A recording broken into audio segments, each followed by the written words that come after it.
I probably won't need that for a while. But at the time, Alton Depends how good a Alton job you saved did, me. right? So Yourself while you're watching the video. exactly. Very good.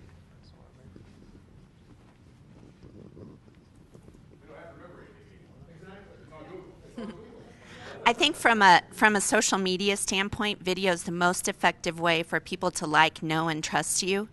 And I think we've all had the experience of we see a sportscaster or a newscaster and we run into them and we feel like they should know us because we know them.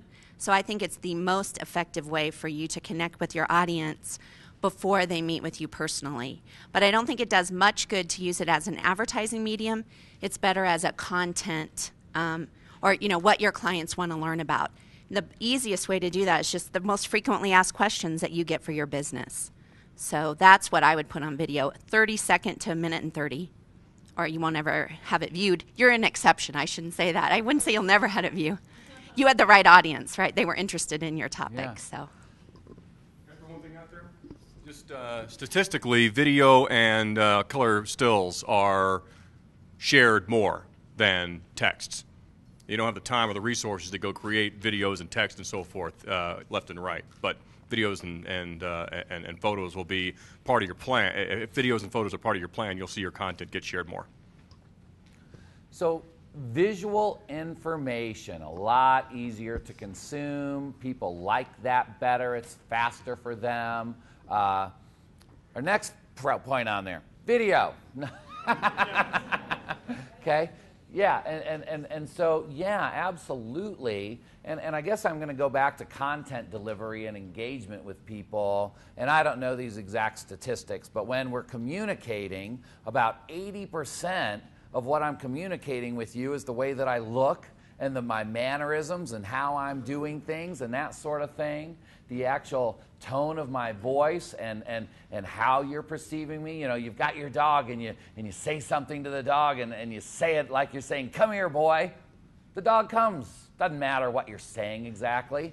And really only about 7% of communication are the words, are the things, the actual content that's coming out of your mouth, right? So this is why when you have a conflict, you don't resolve it via email.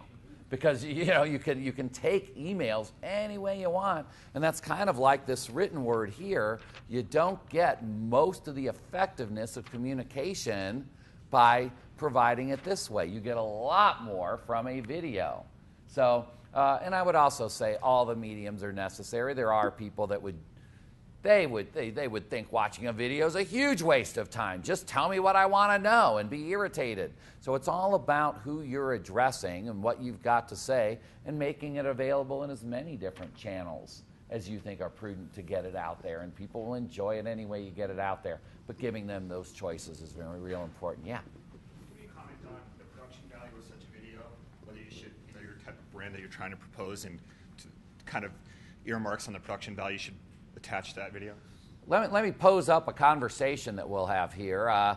Production value. There's some people that would say, hey, a homegrown video has more depth to it and might have more meaning than something that's a slick production.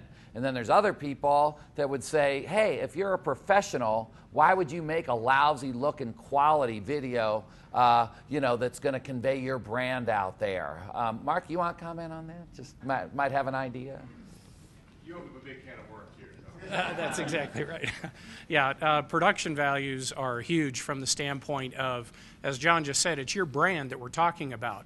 And not to berate teenagers, since I have a couple of them, but, would you want, well, it depends. That's probably, some of the teenagers do pretty good work, but at the same time, it does need to be well lit. You need to see the subject. You need to use a microphone as opposed to the camera microphone that you shoot from across the room and you get the echo or you get the sound from the air conditioning overhead.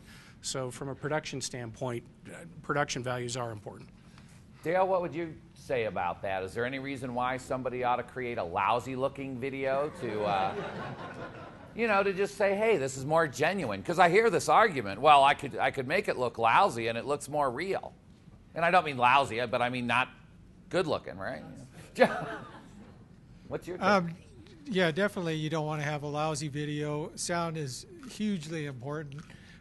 We see a lot of videos out there, and you know, once you start watching it just for a couple seconds, if it's bad sound or you can't see it or anything like that, you turn it off. You can't really get the full message on it. So having something where you watch your lighting on there and you make sure that you have good sound, it's going to be a huge return on that for you. So people might say, hey, yeah, my phone has a great camera, but it probably has lousy lighting and lousy sound, right? And so who wants to watch a video where most of it's not going to look good? Only thing I would say is lousy might be the wrong word. Basic might be a better word. Basic. We'll go with basic. Because if you don't know about Gary Vaynerchuk yet, you should find out who Gary Vaynerchuk is. One camera, one light, talking to it, and all he does is talk to the camera for 30 minutes a day about wine, and he's killed it on social media. So lousy, no. Basic. But if your stuff is good with a basic video, there's nothing wrong with that. So good lighting, good sound, good quality, but doesn't have to be extravagant, right? It can be basic as long as you're taking care of those factors. There are lots of other things Vaynerchuk stuff, like all the time, always. Well, I'm talking specifically about the videos, though. There's super basic videos. But you can't just silo that here. I mean, it's as simple as this video thing. No, Vaynerchuk's got this whole strategy. Well, I would say it started with video, though, and then he absolutely expanded to where he is. Yeah. When did he start? 1998. Okay, yeah. A little ahead of the curve. We were catching up to what he already had this huge audience. Though he hasn't had to change his production to anything elaborate. Exactly. It's working out. Well, that's good. That's his brand. I was just going to say, too, sometimes you can do basic video. If you're going to just do a simple blog, you don't have to go to a big production. But if it depends on what you're doing. If you're doing like tutorials or a different type of video, then you want to go to the bigger production. But sometimes you can just use video for basic blogs and stuff like that, too. Very good. Very good. There's another aspect of it, too, that goes to probably points 1 through 7, that it's all about the message. Who's your audience again? So basic could be great. Lousy sometimes is actually harder to produce than high quality if you're looking for a lousy look. Blair Witch Project is an example. So I think that, again, it goes to what your message and your story is. Pixar, the film studio, talks about it regularly. Why are you so successful? Starts about the story and what they're trying to tell, and then they build it perfectly after that. So they start with a good story. Very good. Well, bad can be good if it's done well. If you notice, if you look at TV nowadays, you notice that the camera sometimes on drama shows, it'll just kind of jerk around. Now, 2 years ago or 3 years ago, if you saw that, you would just freak out. But now you're used to it because it's just the way TV is done. So in the same way, if you make a video, look very carefully at what other people are doing and then follow good examples. That's the best way to start. I mean, it sounds like everything I'm hearing is people talking about live video production to create a movie-like thing that you can watch on the internet, and you don't have to do that. You can create PowerPoint videos that are graphical and very interactive and lots of motion and things like that. And you don't have to deal with lighting. You don't have to deal with all those kinds of things. And it can be very, very effective as well. But it doesn't have to be complicated, video production like we have going on here type of thing. Okay. Just to comment on the last comment, and that is that I think those are. I think those are valuable comments, but I don't think people can like, know, and trust you from a PowerPoint video. So I think that you're better off. I think the most important thing, and what the data is showing, the statistics are showing, is good sound. So if you could shoot video with your iPhone, but you had an internal mic or an external mic plugged into your iPhone, and you have lighting, outdoor lighting, it picks up HD, and you're going to put it on your Facebook page, I think that is good enough. So sometimes you have to, I believe, ask yourself, is it good enough for what you're trying to accomplish?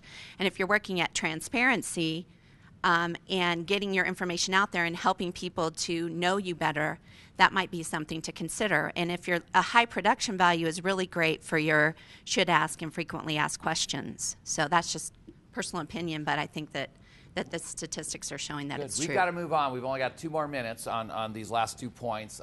The other thing I said is have a blog at your website. And by blog, I mean have a central clearing place for all of your content or a lot of your content where people can go and see all the things that you've put out there. If you only put it up on Facebook or you only put it up on certain things, there's not a central clearinghouse for it. It ought to be indexable. It ought to be searchable. It ought to live for as long as you'd want it to live. I would say almost forever, or don't put it out there. And have a central clearing place where you have everything and then distribute it through multiple different channels. Very important. Very good for search. Very good for just your overall marketing out there. And the last thing I put down here on this list is there's a place you can go that's called Website Grader. Go type in your URL there and see how your website scores, and it will give you a number of ideas and things that you could correct or change that will make you more marketable out there on the internet. What are some things that I've not written down here that people think ought to be a part of everybody's social marketing strategy in 2012?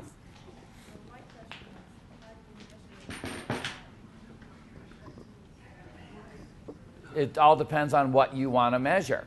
So if you say that through my social media I want to sell $200,000 worth of books, then I'm going to hook analytics up through my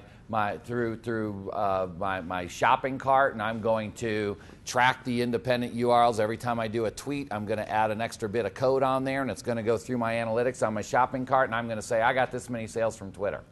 If my goal is to say I've engaged my reach and now I have 1,000 people that like me, that read my things, then you can measure it just by looking at the analytics on Facebook. And so it really depends on how you're going to measure your specific success.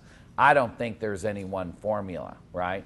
And I also don't believe that social media marketing, and I hate even using that term, should be used like it should be monitored like an advertising campaign. You have to be doing it. You don't have a choice. If you do Facebook for 6 months and you haven't sold anything, you can't not do Facebook any longer. You've got to participate. You can adjust the time that you spend. You can adjust your other marketing and your other strategies. You can look to see if you're engaging people or not. You know, if nobody's liking you and nobody's talking to you and you're just doing something wrong, right? But I don't think you can dollar for dollar look at it. And that's what I was kind of starting off with. Social media is not an advertising campaign. Now, it can be if you're running ads on social media. But the participation thereof is you've got to do it to have a company and to be engaged in today's world. I was just going to say, in terms of ROI, we all know, or most of us know as ROI as return on investment. But social media should more be about return on influence. So it should be about the presence that your social media strategy has in the world or in the web presence, and also the culture that your business extends through social media use. So it's not so much investment as much as influence. And I'm going to live here where we're talking somewhat about investment because it's your time. I think you can spend a lot of time. One more comment? No? All right, we're going to, yes, real fast. Real quick here, on a video, making a video, what is the best average length of time that video should be? 20, 30 seconds, a minute? I mean, I'm talking about people that are just visually Peter, what going into it. Yes. Yeah. What was that, sir? So as long as it needs to be. A 10-minute travel video probably makes sense to get a feel for where she was at, what she was doing. Yep. For carving a turkey, I think it was like 2 minutes. You know, okay. The shorter the better as a general rule, but don't let that limit you would be what I would say. When I started journalism school, one of the people that I had as a teacher came out and said that the how long should the article be? How long should the story be? How long, everybody has this question, and he always, they would say it should be like a woman's skirt. It should be long enough to cover everything and short enough to make it interesting, And I always remember that. We're going to go into our tips groups now.